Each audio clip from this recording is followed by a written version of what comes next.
We need to have our organizations and our institutions in line with this way of thinking, but it's not going to be a quick fix. This is the first generation of men ever being held accountable.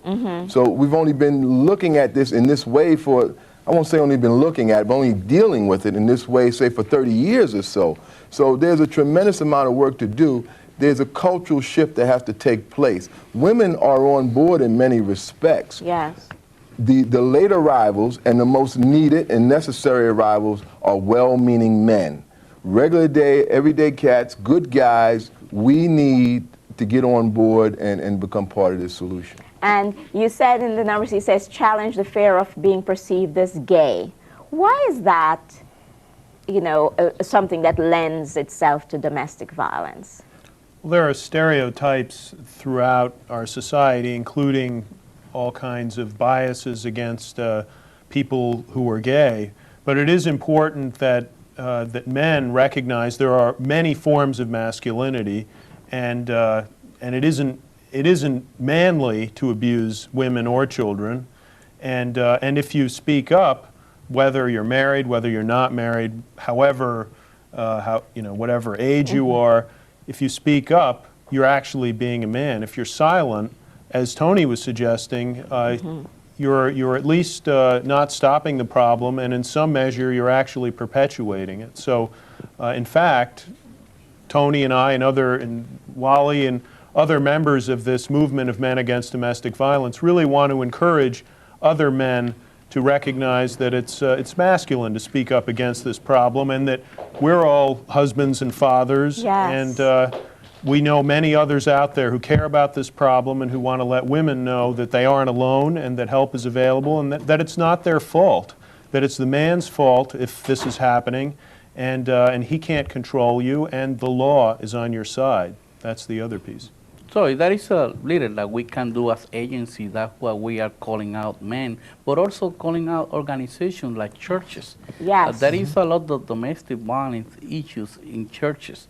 And we see, believe it or not, people that belong to church.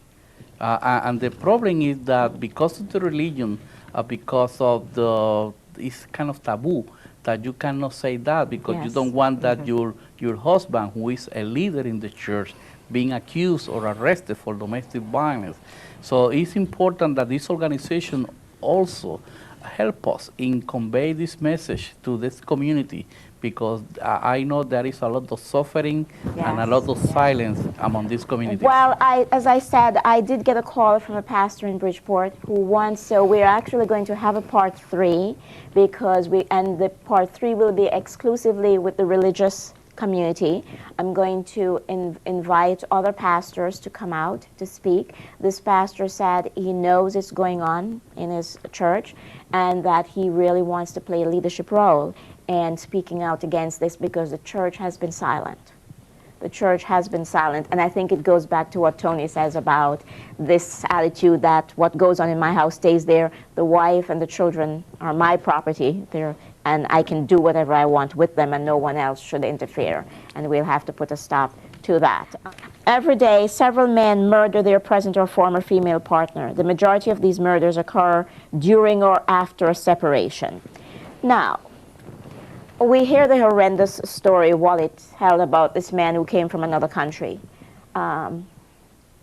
We hope that that isn't happening here. But why, if you are not getting along with someone and there's a divorce, why would you want to go and kill the person? You should be happy that, you know, whatever the source of anger and stress in my life is over. Why would you want to kill the person?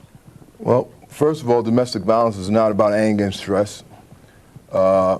Is about domination, is about power, is about control. It's about sexism. It's about sexism. It's about patriarchy. Domestic violence is rooted in sexism. We live in a society where men have been socialized that women are their property. We have a marriage ritual that's actually an exchange of property. When you think about it, a father walking a woman down the aisle and giving her to another man. That's an exchange he's handing her of over, property. right? I mean, it's just a ritual today, but it's rooted in history. So it's not an anger management issue, so he's not angry he's really exercising power and control. It might look like anger and all of this. So, I see. So what's happening is that it's about power and control with his property to do what he feels right for him. When that is taken away from him, and the ultimate way to take away his power and control is for a woman to leave.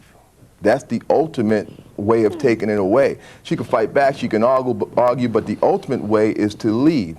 So what we know is that 7 out of 10 women who are murdered when they leave, or having left.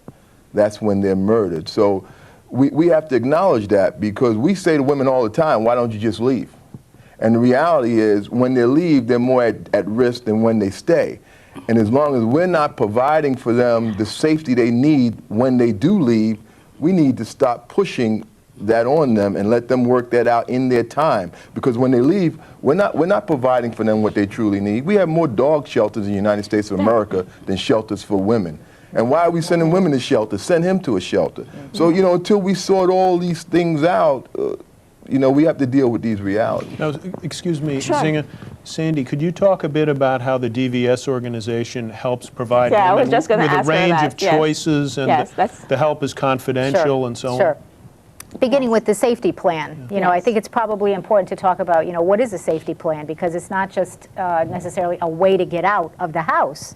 As I mentioned before, for many women, it is not safe, or it is just not desirable for many reasons, religious reasons, the fact that they have strong feelings for this individual. Most battered women aren't being battered 24 hours a day. They're not. There may be days, months, weeks, months, even years in between an episode, but it is powerful enough to keep her controlled, as Tony was talking about. So it's a very complex kind of a situation. So when someone calls us up on the hotline, that's when safety planning begins. And a safety plan can simply begin with the fact that this person is talking with an anonymous, a voice, a kind, knowledgeable person on the other end who is saying whatever happened to you is not your fault. You don't have to live like this. You did not deserve this.